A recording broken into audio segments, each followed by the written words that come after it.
Welcome back. Teamwork Arts, in association with Asia Society Texas Center and in print, welcomes you to the last session of JLF Houston Virtual Festival 2020. I Can't Breathe, Homi Bhabha in conversation with Sanjoy Roy. A crucial session exploring the deep rooted changes sending waves through the social fabric of the United States of America and the after effects felt across the world. In the midst of a global pandemic, this year has seen massive Black Lives Matter protests coming to the forefront right before a national election. This socio-cultural and political upheaval has led to the questioning of a plethora of issues, ranging from the present gun laws to the existing healthcare situation of minority communities in the country. Scholar and critical theorist Homi Bhabha, in a conversation with Sanjoy Roy, discusses a wide range of interconnected issues that arise from human unpreparedness and the steps forward to a more inclusive world. Homi Bhabha is the Anne F. Rothenberg Professor of the Humanities in the English and Comparative Literature departments at Harvard University.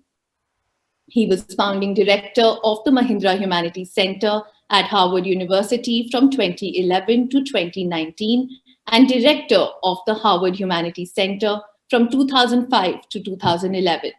He's the author of numerous works exploring postcolonial theory, cultural change and power, contemporary art, and cosmopolitanism.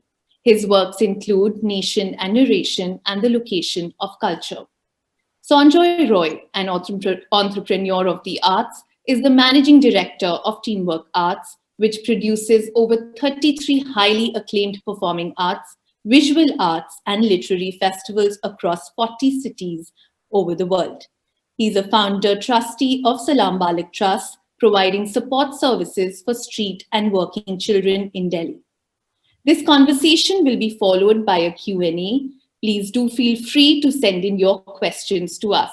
All our sessions will be available to view on our Facebook and YouTube channel.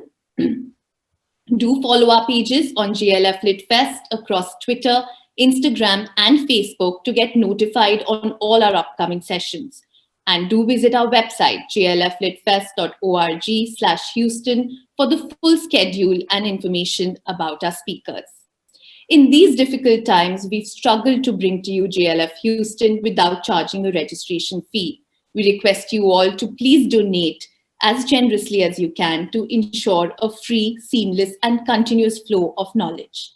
You can do so by going to our website, jlflitfest.org/Houston.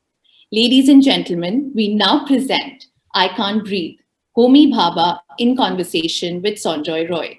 Over to you, Sanjoy. Thanks so much, Kritika. Professor Bhabha, as usual, welcome. It's always delightful to have you with us at JLF. This, in many ways, is a continuation of our previous conversations. We talked about unpreparedness in the last one. 3 months later, the topic of our conversation today is I Can't Breathe, but I do hope that someone like you has been able to take a sigh. Perhaps your breathing has improved given the results, but it's improved for only one part of America. I'll start by asking you, Homi, the elections have now concluded. You're nearly there with a result. Do you think that Kamala Harris has to become more white as she moves forward? And does President elect Biden have to become more like Barack Obama and Bernie Sanders? Or will he move to the far right as well to continue in the tradition of white supremacy that we are seeing today? Well, Kritika, thank you very much. And JLF, I'm most grateful to you for being such hospitable hosts to me and my ideas over so many years. It's always a pleasure to be on your platform, either in person in Jaipur or now in this great virtual world of ours, where I'm in Washington, Sanjoy is in Goa, Delhi, in Goa. Sanjoy is in Goa. And we have our audiences across the United States, and our location is Houston. Previously, only novelists of great geographical and literary scope were able to throw you in 5 different places within 2 pages. Now, JLF is doing this within 45 minutes. Sanjoy,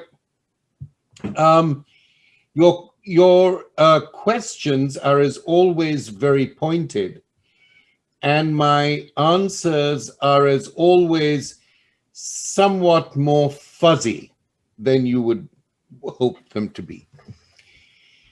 Will Kamala Harris have to be more white, by which you mean will she be moving much more to the center?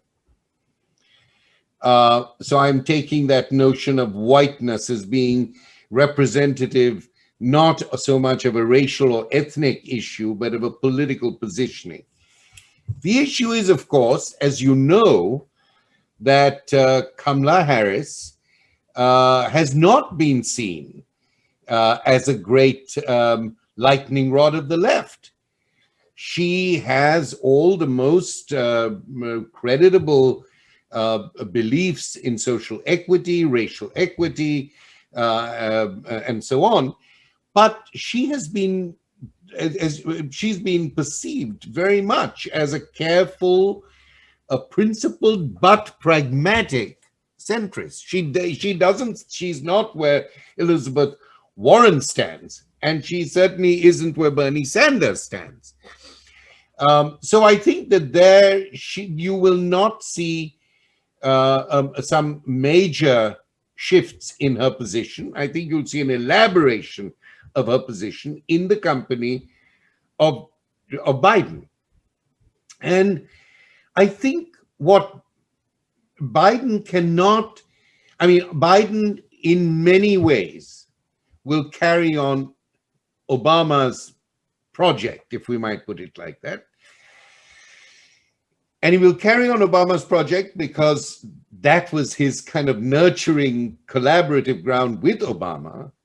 But of course, that project is now being dismantled ideologically, even more than institutionally. Ideologically, it's being dismantled, disfigured by the Trumpian 4 years. So that there may be a kind of continuation of an Obama style thinking, but in a very different context. I think Bernie Sanders is somewhere else. Politically, he's an upfront democratic socialist. He uses that term for himself very often, and his position in a country where to mention socialism is almost to espouse communism. And so Bernie Sanders is in a very different space from Biden. I think what you will see with Biden is what his great strength has been, which is he is a great convener of people. He believes in a bipartisan spirit. He has always done so. His record, as you know, has not been flawless on many issues, particularly in the past. But everybody feels, and everybody is converged around him, because of what they see as his healing bipartisan talents.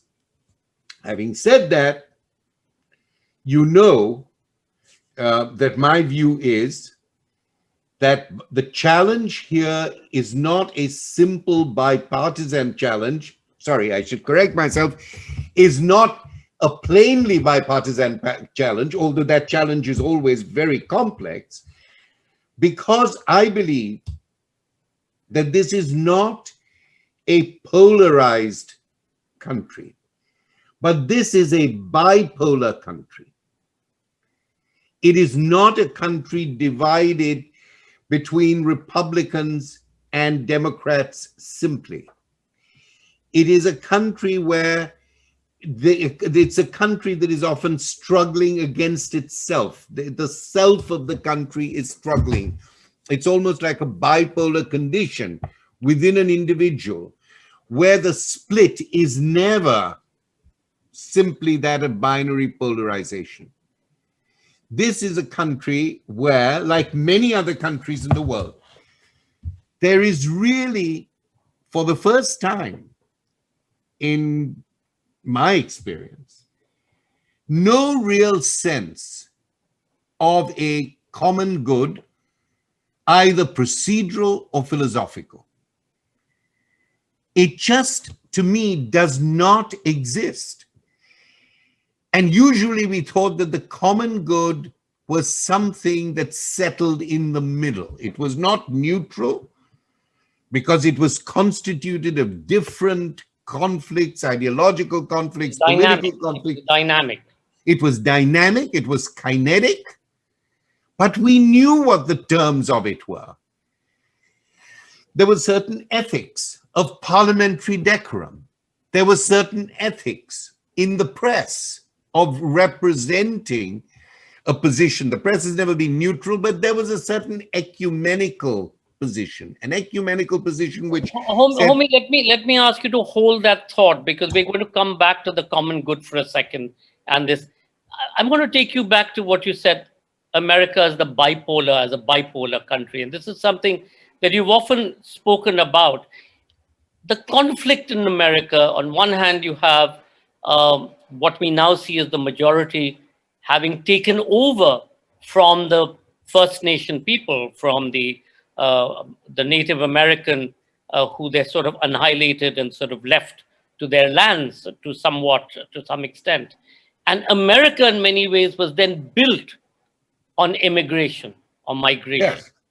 Today, you have a situation where you have that concept and context of slavery, which still continues in the denial of the vote. And we can come to that in a bit. But in the denial of immigration, you being a thinker and making sense and sort of visualizing the future, how do you see that impacting America? Every invention, even as we speak, Homi, for the pandemic, we're seeing has come because of collaboration by people who have migrated into America. In this new sort of no stop the waves, how do you see America, if at all, being able to address the key to it, which was not it being a melting pot per se, but being a salad bowl of some fabulous, different kinds of greens and held together with a dressing, which, for the lack of a better word, was a dressing of supposed democracy and the right to be able to succeed? I think that if there is some element of this migrational democracy, let's call it a migrational democracy. I've argued that too, that the fundamental idea of democracy has been migration, because in the earlier phase, there was genocide, the genocide of Native Americans, and then there was slavery. Neither of, genocide is genocide of Native peoples, and slavery, although people are brought from elsewhere, is no diaspora or no migration. This is enslavery. This is a carceral imprisonment economic system based on that. So the migration that we talk about can either be associated with the early founders of the United States, the early pilgrims, so-called, who came here because they were persecuted and they came to establish freedom. But very often, once they settled, the freedoms they established for themselves under the aegis of the gods they worshipped led them to actually push against both the native inhabitants, the indigenous peoples of this country, nor were they accommodating to slavery or understanding of tolerant of slavery. So in a way, I want to suggest that the whole ethic of migration to the United States, which has been open and generous in many ways, is tied to the concept of success and meritocracy. So that, I completely agree with you that it is a place that allows talent to flourish. It is a place that gives people enormous opportunities.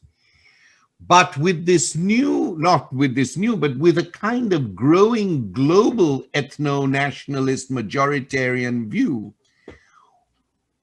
all forms of migration, and particularly the migration of the most needy, who, by the way, have contributed greatly, not to this country, not maybe to its great scientific innovations, nor maybe not to the great Silicon Valley innovations, but they have contributed to the everyday life of this country. And in the pandemic, it's very important to point out that the normalcy that has been preserved for essential services and first responders have, to a great disproportionate extent, drawn on ethnic minorities, on the poor, who have not been able to lock down at home, who have been the motors of this society. And these are the people whose living conditions put them most at risk. So let me just say that when we think about migration in this country, let us not only think about the upward scale of the American dream. The migration is also happening at a much less privileged and much more extensive level. But And I Homi, think, do Americans realize that they won't get their morning orange juice if the migrants from across the border who've come in haven't plucked fresh those oranges in California? well, that is, of course, true. Whether they realize it or not, I don't know. But the argument made by people who believe in restricting migration is a completely unfair and inaccurate argument, which says it's because the people who are coming from across the border, undocumented, some documented, who are plucking your oranges, it's because of them that we, majoritarian and white Americans, but not only white Americans, there are many settled ethnics who see themselves on the side of this white America. We are not getting these jobs. These jobs are not ours. The fact is they don't want to do the jobs, but ideologically, they want to possess that power, to be in that place where they are not going to be. This is why I am saying to you that the real issue now is the fact that the air has been poisoned. It's not as if the benefits that people seek, the critique they make of labor migration, is actually true. It's not something that they necessarily want to roll up their sleeves and do. But what they do, what has happened, what has been made permissible now, is to see migrants who come across the borders as murderers, rapists, the scum of the earth. And Hannah Arendt said once, in the context of the interwar period and the Second World War, post Second World War period, she says, when a group are seen by one nation as the scum of the earth, they become the scum of the earth everywhere. And I have to say, one of the lessons of this pandemic and indeed of the George Floyd moment has been the way in which it has reminded us that across the world, it is the dispossessed, the denigrated, and the minorities who have become the brunt of the times we've been living in. Homi, you talked about majoritism, and we know that the pandemic has brought everything to a halt. Uh, the world, for a second, paused.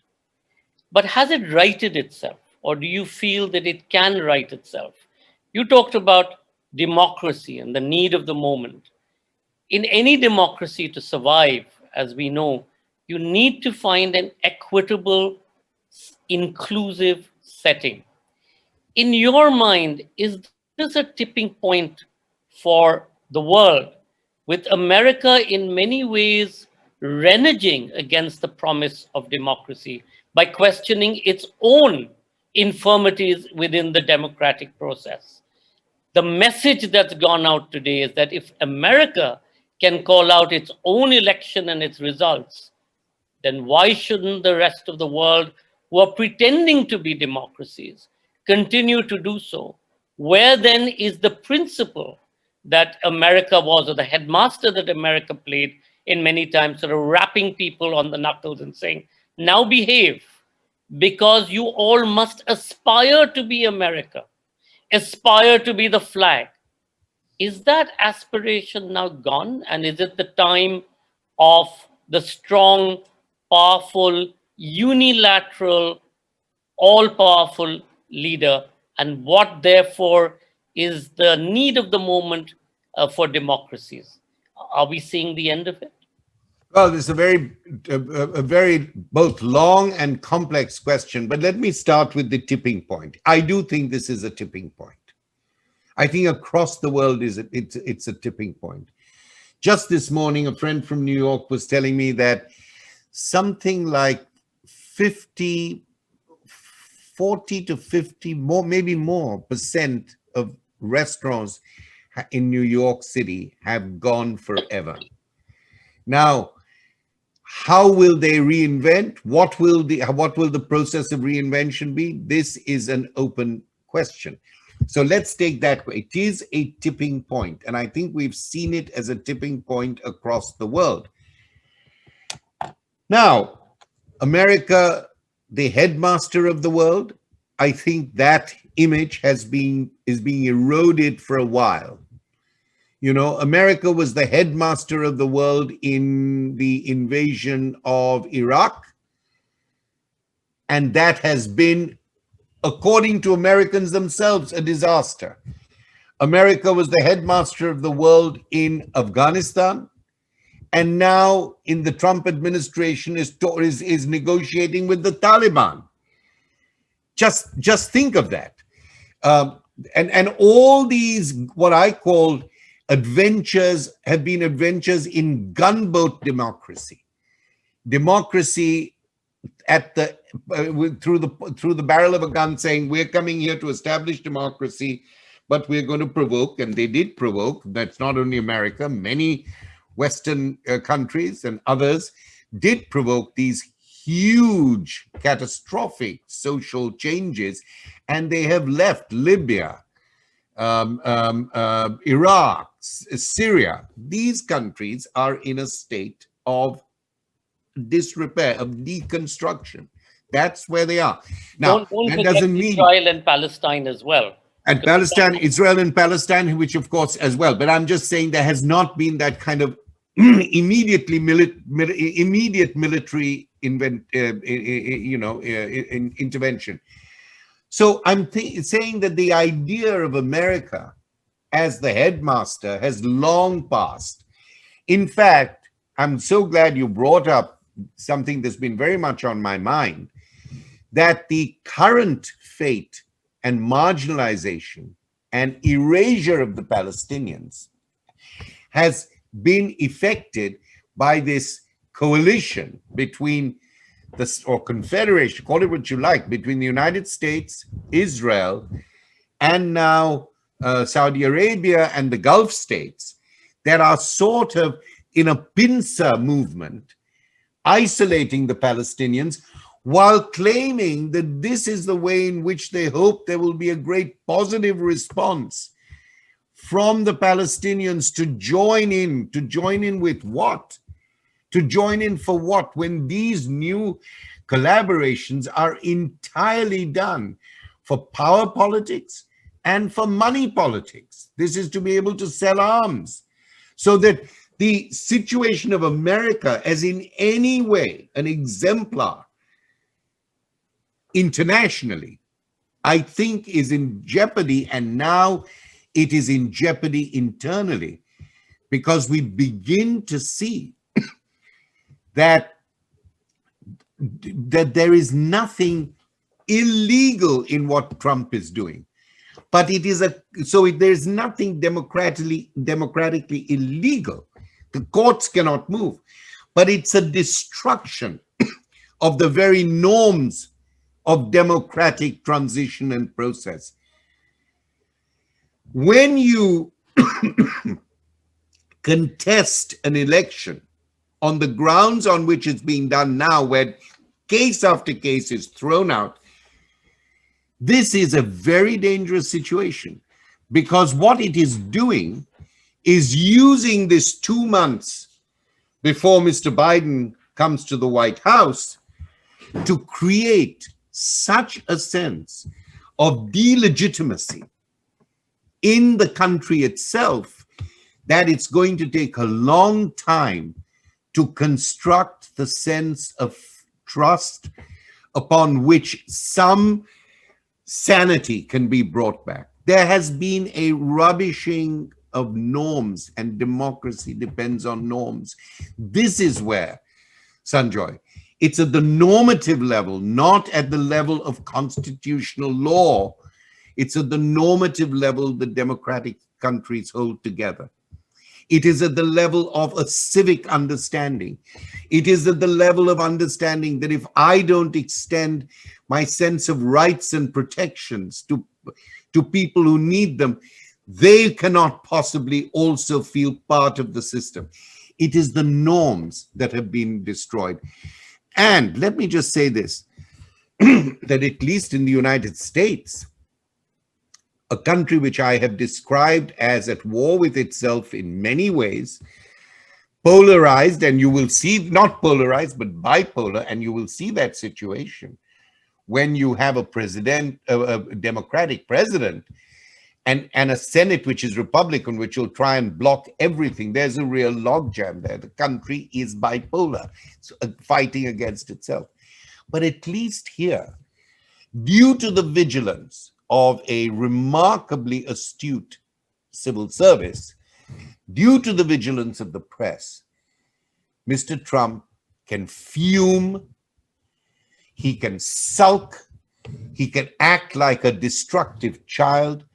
Mr. Giuliani, with his black hair dye streaming across his face, he should be crying. It's not the hair dye that should be crying. He should be crying for the pathetic figure he's cutting.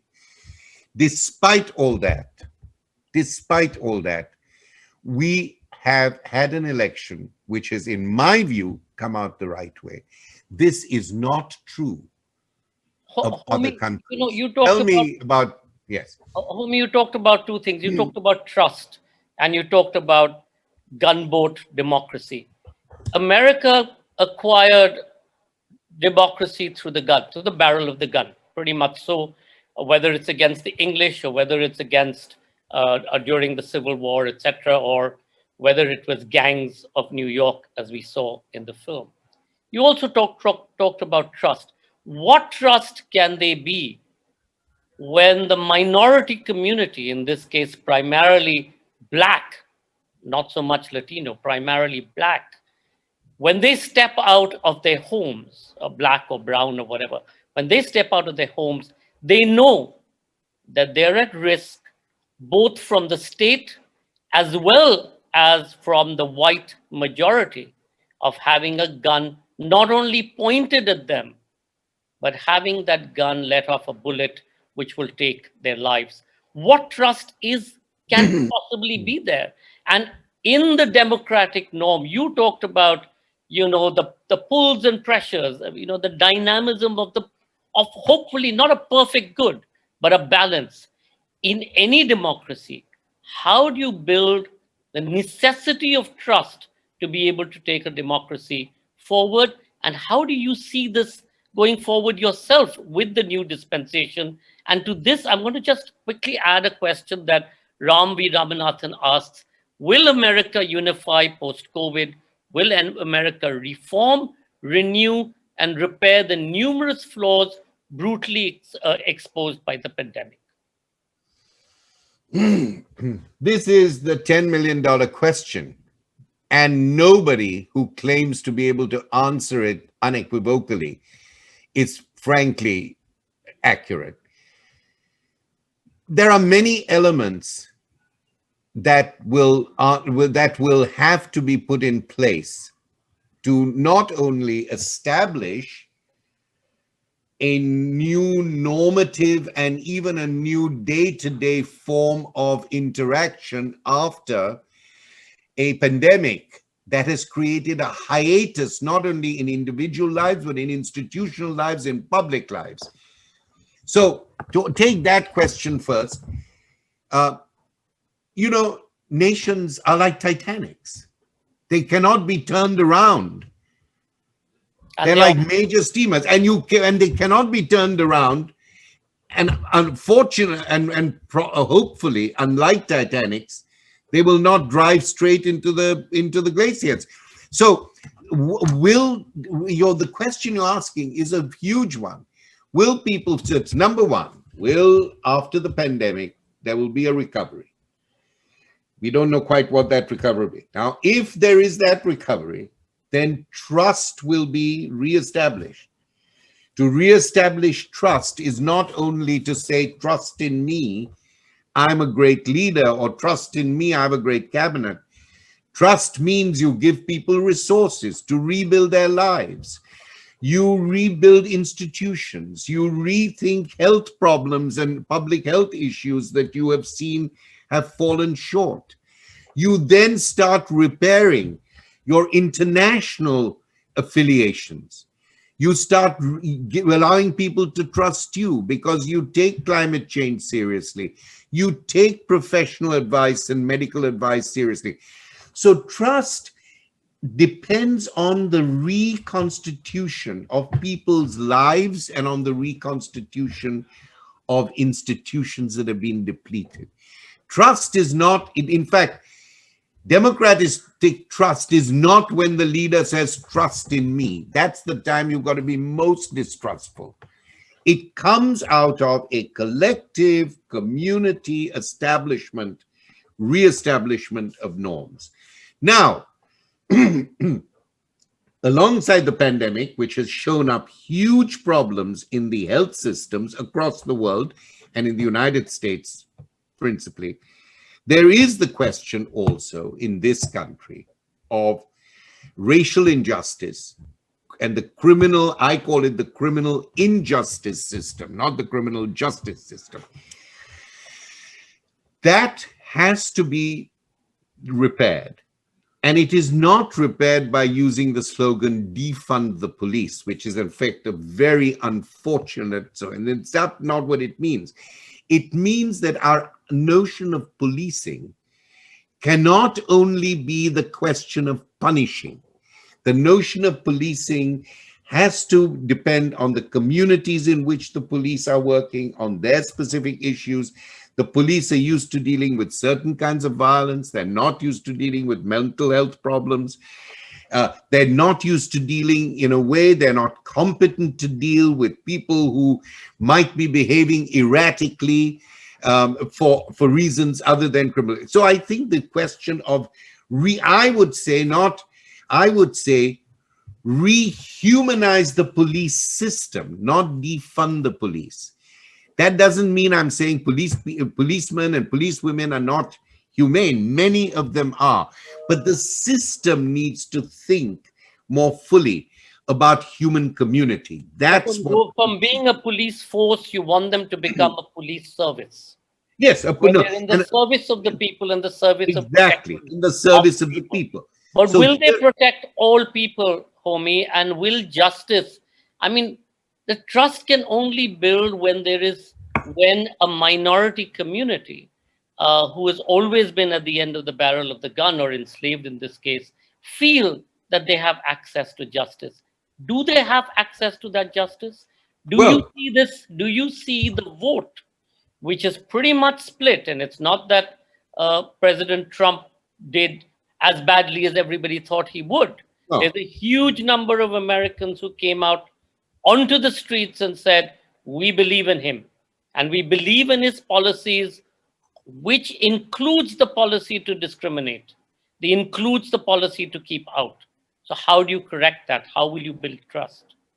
well, just to take that, I think building trust is an incremental and iterative process. You don't build trust by making one order. You don't go executive order or one judgment. That has to happen again and again as a corpus. Building trust is a matter of scale. Building trust is not only the matter of one judgment, because trust is something that you voluntarily, to some extent, you voluntarily give up some element of your own autonomy in order to, because you know that there are wider institutions and wiser heads who will in some sense protect you. So building trust is in a way a sacrifice, giving over something. And I think that is a very important way of thinking about trust. It's not only to have an example, an exemplary politician. It's an ongoing process. Well, will this continue? I think it's a very patchy story. There are reforms in some parts of the states, police reforms, not in other parts of the states. And we've got to actually deal with that. And that will have to be recalibrated. Now, the question of healthcare, trust has been on Medicare and healthcare. People have seen through the pandemic what suffering there has been. That's something that will have to be shored up, and trust will happen. There is, of course, to date, a rather depressing issue. And I go back to your question of the police service, which is very much at the heart of the question that you just posed. To date, the Supreme Court has not been sympathetic in rethinking the qualified immunity laws, which have allowed the police in many situations of conflict, and not only with black people, but also with white, but the majority being black. Qualified immunity given to the police force, the Supreme Court has not adequately, in my view, and I'm no lawyer, responded to, but I'm writing about it at the moment. In the landmark case on qualified immunity being a civil issue, that did the police agent in that moment, that very unsettled moment, made certain decisions, which the tradition has been, for which the police agent had a qualified immunity, because at that moment, certain decision was made, a shot was fired, a person was beaten up, and there could be all kinds of perceptions of what happened in that moment. In the landmark case, Justice Sotomayor and Ginsburg, the late Justice Ginsburg, Ruth Bader Ginsburg, they both had a minority opinion. Now, qualified immunity is something that the trade unions, the police unions hold on to hugely. This is why you see again and again the surprising phenomenon when the police come, when police who are alleged to have committed disproportionate violence or alleged to have caused death, come out of their courts, there's a phalanx of police officers who applaud them. So qualified immunity has to be rethought. No point in saying policemen must be nice, they must be sympathetic. No, they should be better educated, they should have a sense of criminal justice and criminal law. A lot of that is possible. And a lot of that is important. But qualified immunity, in my mind, to my mind, has to really be rethought and dramatically changed and altered. Homi, coming back to we can't breathe. The 8.5 minutes or 8 minutes, 16 seconds of George Floyd not being able to breathe is really symptomatic of the 3 centuries of minorities not being able to breathe in America, and similarly across the world, whether it's Eastern Europe or Africa or India, etc. It's symptomatic. At the end of the day, coming back to the question of democracy was looked to as a possible way to allow for these minorities to feel included, for their voices to be heard, for their voices to be reimagined, and for them to be provided a platform to be able to realize their full potential. In this, even as Prabhu Narumanchi asks, no doubt America is no longer the headmaster, no doubt successive presidents have demoted America, blah, blah, blah. With all of that, how is it that people in every part of the world still wish to great crash into the United States? That's one. And the second part of that is what Anna asks, can America reinvent itself learning from the past? Because in reinventing itself, Homi, they again will have to be at the vanguard or the forefront of giving hope to democratic traditions across the world, of which we know, at least in Northern Europe and France, etc., they have been able to find a context for it, not a happy situation, but a context for it. But the world doesn't look to France necessarily, doesn't look to Sweden or Switzerland. They still look to the United States. And in this imperfection that the United States today presents, democracies are at risk.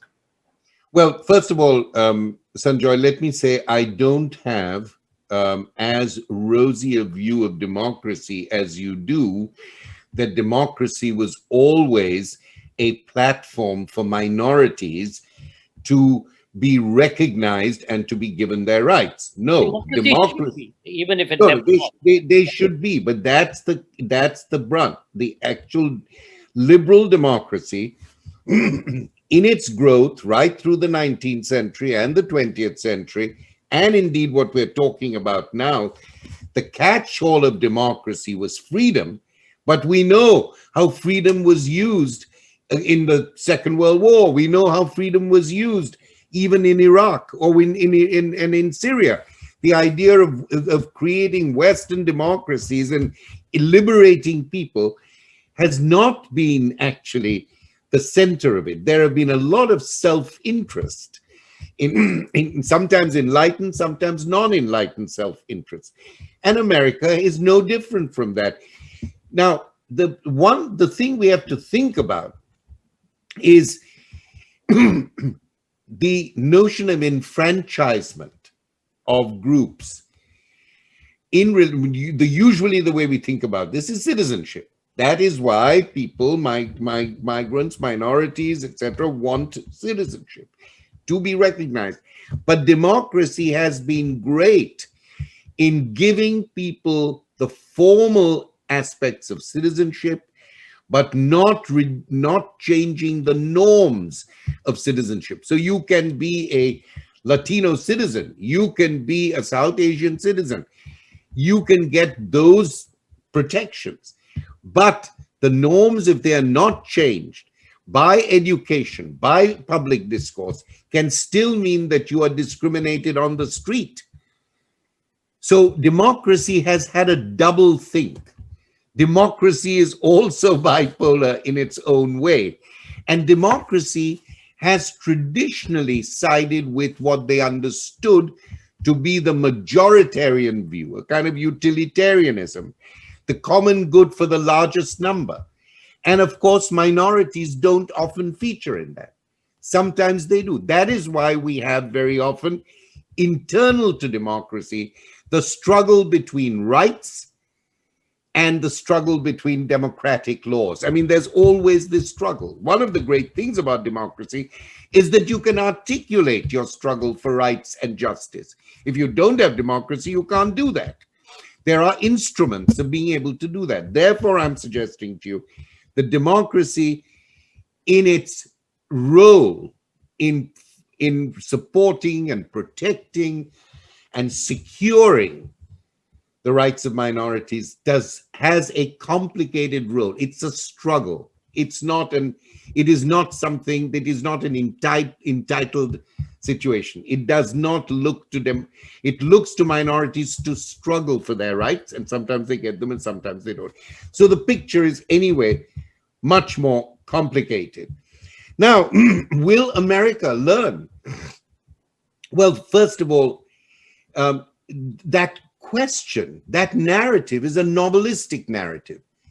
In a novel, you learn from the past and you make your peace for the future. I'm just speaking as a literary scholar.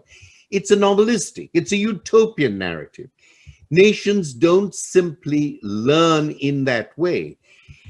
And they don't learn in a continuous arc of improvement. There is give and take. That doesn't make me happy, it doesn't make you happy, but we would love a sudden awakening. Sudden awakening ain't coming. Now, what people have seen now, I think, is the profound fragility and weakness of a democratic process. And I'm talking about pandemic and its management. I'm talking about Black Lives Matter and its management. And I'm talking about the elections and its management. I Can't Breathe relates to the pandemic. I Can't Breathe relates, of course, to George Floyd and police violence. And now I can't breathe because everybody is so tense to know how the next 2 months is going to happen. So this is the I can't breathe moment of American democracy.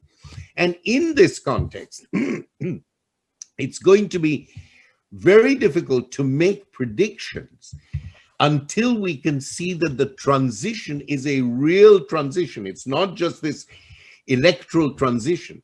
It's a transition of a society caught up in various emergencies, trying to create for itself some kind of normality. We don't know what it's going to be like, and some kind of new normativity. That will have to happen. Will it learn from its past and say, mea culpa, mea culpa? Will it be reformed? I don't know. But in the construction of a new normativity, I have some faith that some of these complex and difficult moments, existentially difficult, not just intellectually difficult, they're both. I have some sense that the new normal, not the new normal, but there will be a new normativity which will have to take these issues in hand. Now, you're absolutely right. Why do people look up to the states? I think less and less, by the way, but why do they? Because it's has a history of being the richest nation in the world, the most powerful nation in the world. And I have to say that if you fit a certain kind of, call it a stereotype, or call it if you fit a certain kind of model, it is a country which provides enormous potential and provides enormous opportunities. But you have to fit that model. You have to be a winner rather than a loser. The language in America is... Homi, I've been told to wrap up, but I have to ask you because you brought it up. Is there a conflict between freedom and democracy? Yes. Are these two in conflict? And in America, where you have the gun laws and the Second Amendment, do you see this to be a fundamental problem between freedom and democracy. I have to ask you to really just sort of unwrap it very quickly because my colleagues are already shouting at It us. is difficult to think about democracy without freedom, but freedom is to always be fought for and protected and struggled for within democracy. It's not democracy's gift, it's democracy's test and challenge. So I think that's the relationship. And when you have the gun situation as you have now, what the shooting of people, the access to guns and the violence it creates, this is neither about freedom, because for everybody who thinks it's free that they have a gun and somebody gets shot, that other person is dead. There ain't no freedom there. So I believe that having the kind of gun laws that they have now in the States, and that interpretation of the Second Amendment, it's not the only interpretation. That kind of freedom is not compatible with the building of democratic societies, communities, practices, and ideals. Professor Homi Bhabha, as usual, I certainly, as you know, can continue speaking with you for days, not just hours. It's always astonishing to see how you're able to unpack such complex ideas and thoughts.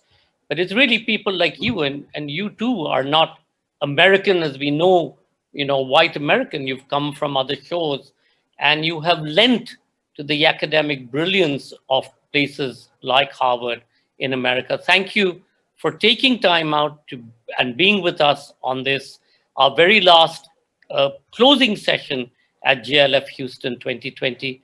What better way to end than to hear you sort of extrapolate on freedom, on democracy, on gun laws, on justice, and of course, on the possibility that America can reinvent itself and will reinvent itself, and the world will move on. Ladies and gentlemen, thank you all for watching. Our special thanks to our wonderful JLF Houston advisors, Hari and Anjali Agarwal, Durga and Sushila Agarwal, Arshad and Shazma Martin, Ann Chow, Bella Jane, Jagdeep Aluwalia and India House, the Consulate General of India in Houston, and of course the ambassador and the embassy in Washington. A big thank you to all our donors and partners for generously supporting us. I do hope you all will join us for JLF in New York, where we've got brilliant sessions lined up. And of course, thereon, JLF in Toronto, where we conclude. It is vital that we continue to use platforms for knowledge, vigorous debate and discussion, as Homi said, to be able to push back on ignorance, to be able to push back on hatred, to be able to push back on information that's not really thought through. So on that happy note, let me hand you back to Suraj and Kritika to end the session. Kritika, over to you.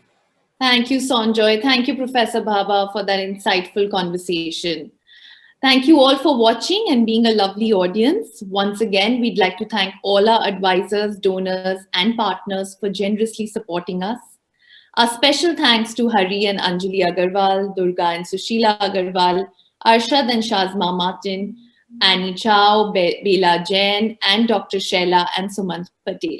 Thank you all. We hope you all enjoy the festival and will join us for JLF New York on Monday, 23rd November and Tuesday, 24th November to explore the stellar lineup of speakers.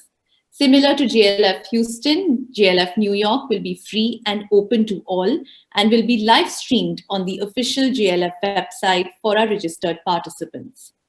The magnitude of programming remains as compelling as in the past, with conversations on subjects like politics, philosophy, current affairs, and poetry. Do log in and register for JLF New York. We hope to see you all soon.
I would call the Jaipur Literature Festival a living library, or perhaps even a library of life. Do join us as we share the excitement of ideas and of debate and dialogue, of the adventures of science, of the joys of poetry and music, the consolations of philosophy, the sense of literature and of life.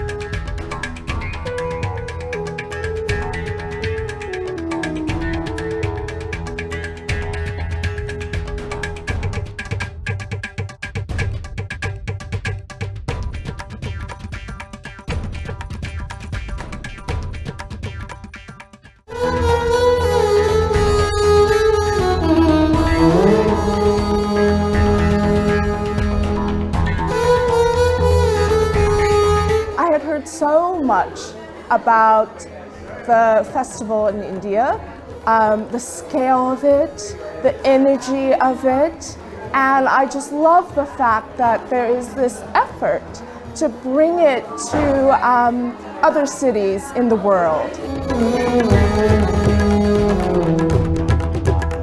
It's a variety of topics. It's meaningful. I'm just excited. I'm feeling like I've learned a lot to think about, and I appreciate JLF coming here.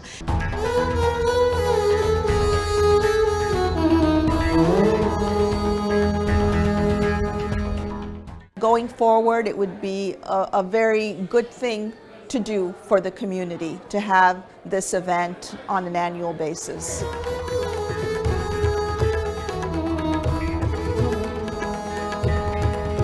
I think that when you hear so many different voices and perspectives about the South Asian diaspora and many other issues, you learn that there's a lot of history that you're not taught every day, and I think that that's important to bring in today's world.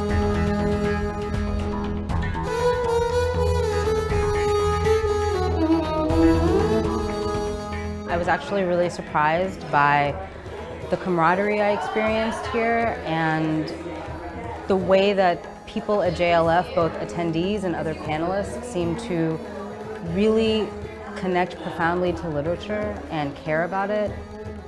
In 2020, our live version of JLF has been laid to waste because of COVID-19.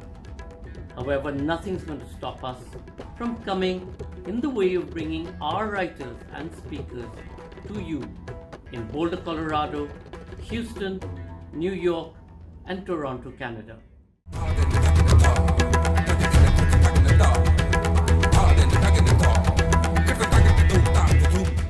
Teamwork Arts, bringing India to the world and the world to India through Indian art and culture for over 30 years.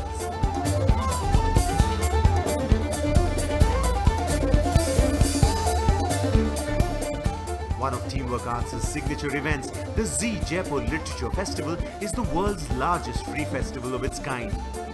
With daily interactive sessions, lively debate and dialogue, and international music performances every night, it's no wonder the festival attracts over 500,000 visitors a year.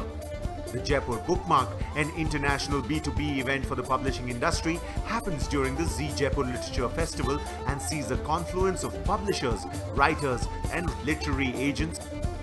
Teamwork Arts, producers of the Z Jaipur Literature Festival, have taken the flavor of the festival to international shores with vibrant events in the UK, Australia, and the US. Teamwork Arts takes India's artistic diversity to the world with almost 12 festivals of India across continents in a stunning array in over 40 cities. A feast for the senses, these are spectacles of dance, music, cinema, theatre, literature, and so much more. In each of these places, Teamwork Arts' colourful festivals of India are the high points of the annual cultural calendars, be it Confluence in Australia, India by the Bay in Hong Kong, India by the Nile in Egypt, Iron India in Chicago, Shared History in South Africa, India in the Sunshine City in Zimbabwe, Edinburgh Fringe Festival, Kala Utsavam in Singapore, Sarang in South Korea, festivals in Abu Dhabi, Shanghai, Sweden. The list is dizzying. The Jazz India Circuit is an endeavor by Teamwork Arts to spread the word and sound of jazz across the country. The 2017-18 season, 4 festivals across 3 cities, featuring over 25 stellar artists from India and around the world, including Jojo Mayer and Nerve, drummer-singer Jameson Ross, and Dave Weckel, who collaborated with the talented Mohini Day. The Mahindra Kabira Festival celebrates the spirit, lyric and verse of the 15th century mystic poet Kabir in his birthplace, the historic city of Varanasi. Kabir's poetry is about inclusiveness.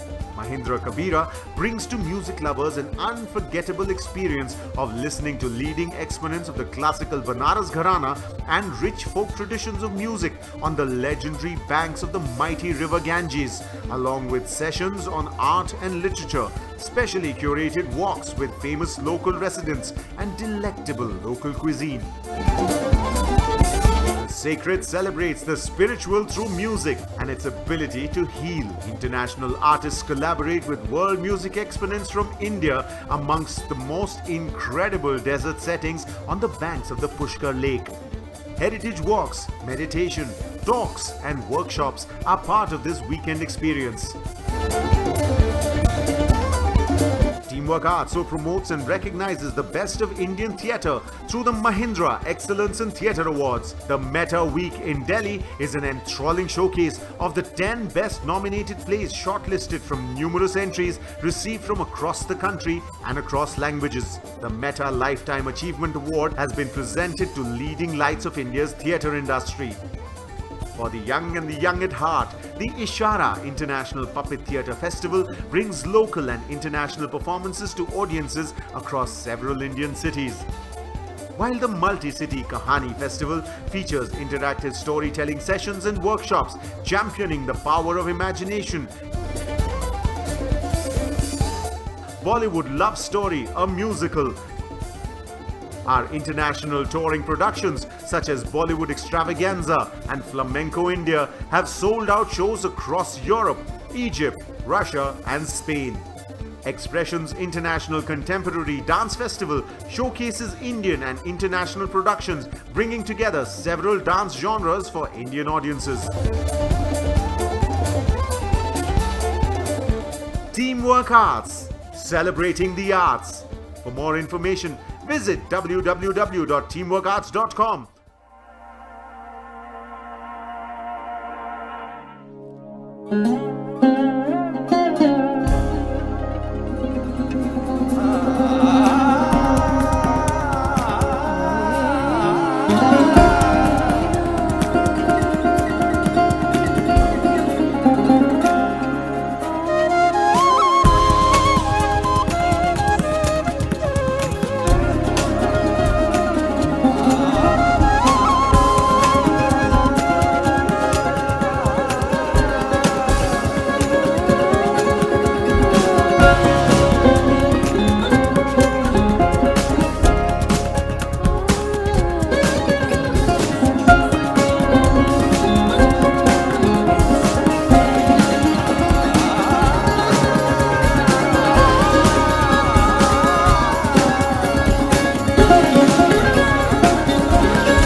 think we really create community so much as provide a space for community to evolve. What Imprint does is offer a space where you can easily integrate reading and literature and writing into your everyday life.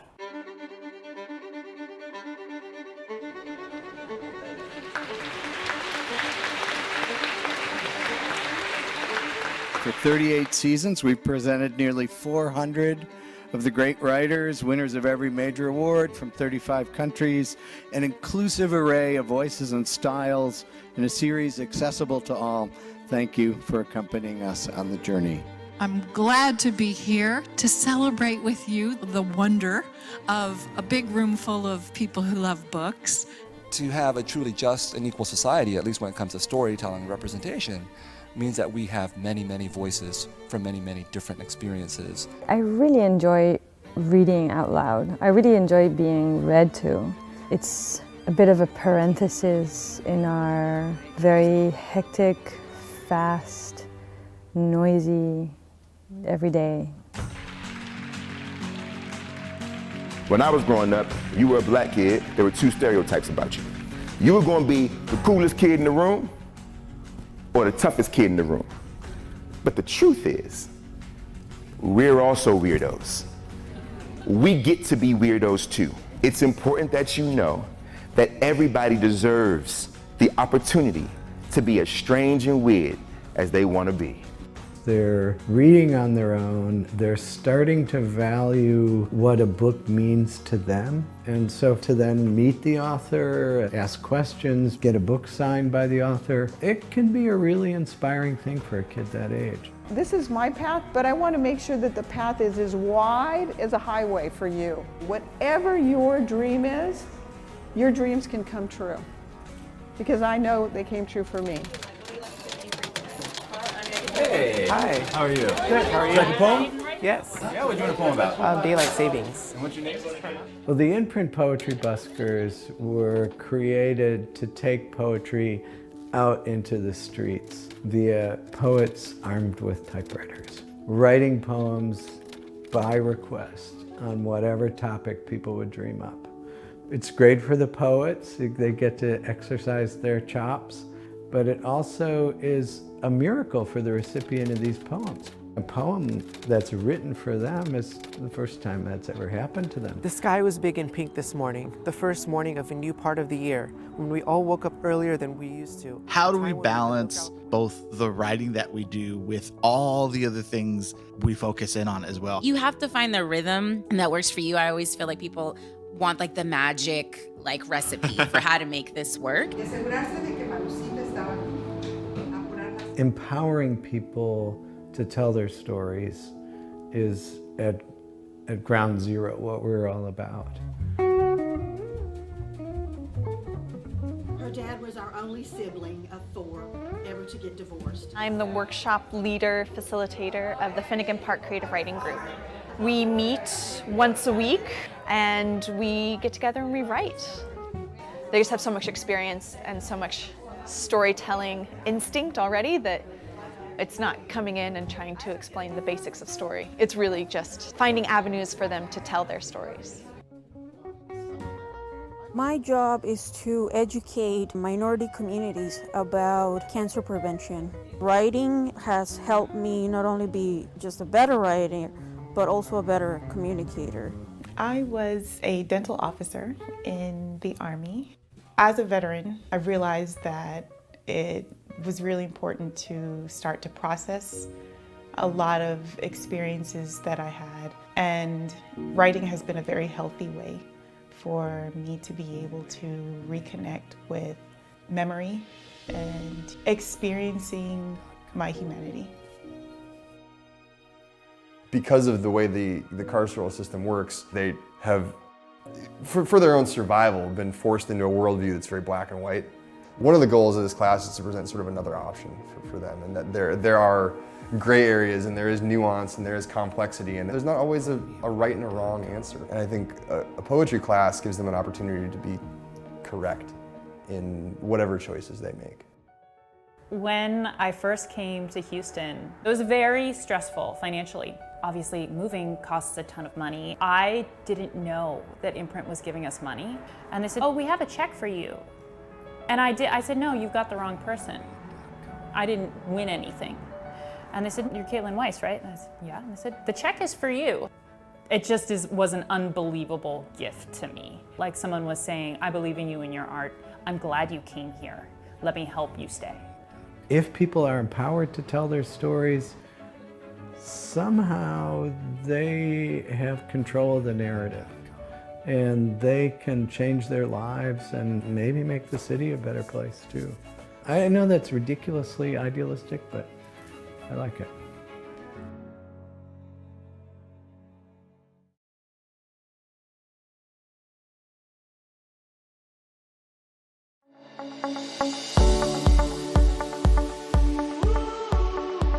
Hello everyone and welcome to Kahani Online, where you discover the magic of storytelling in all its forms. Very special guest with a very special story.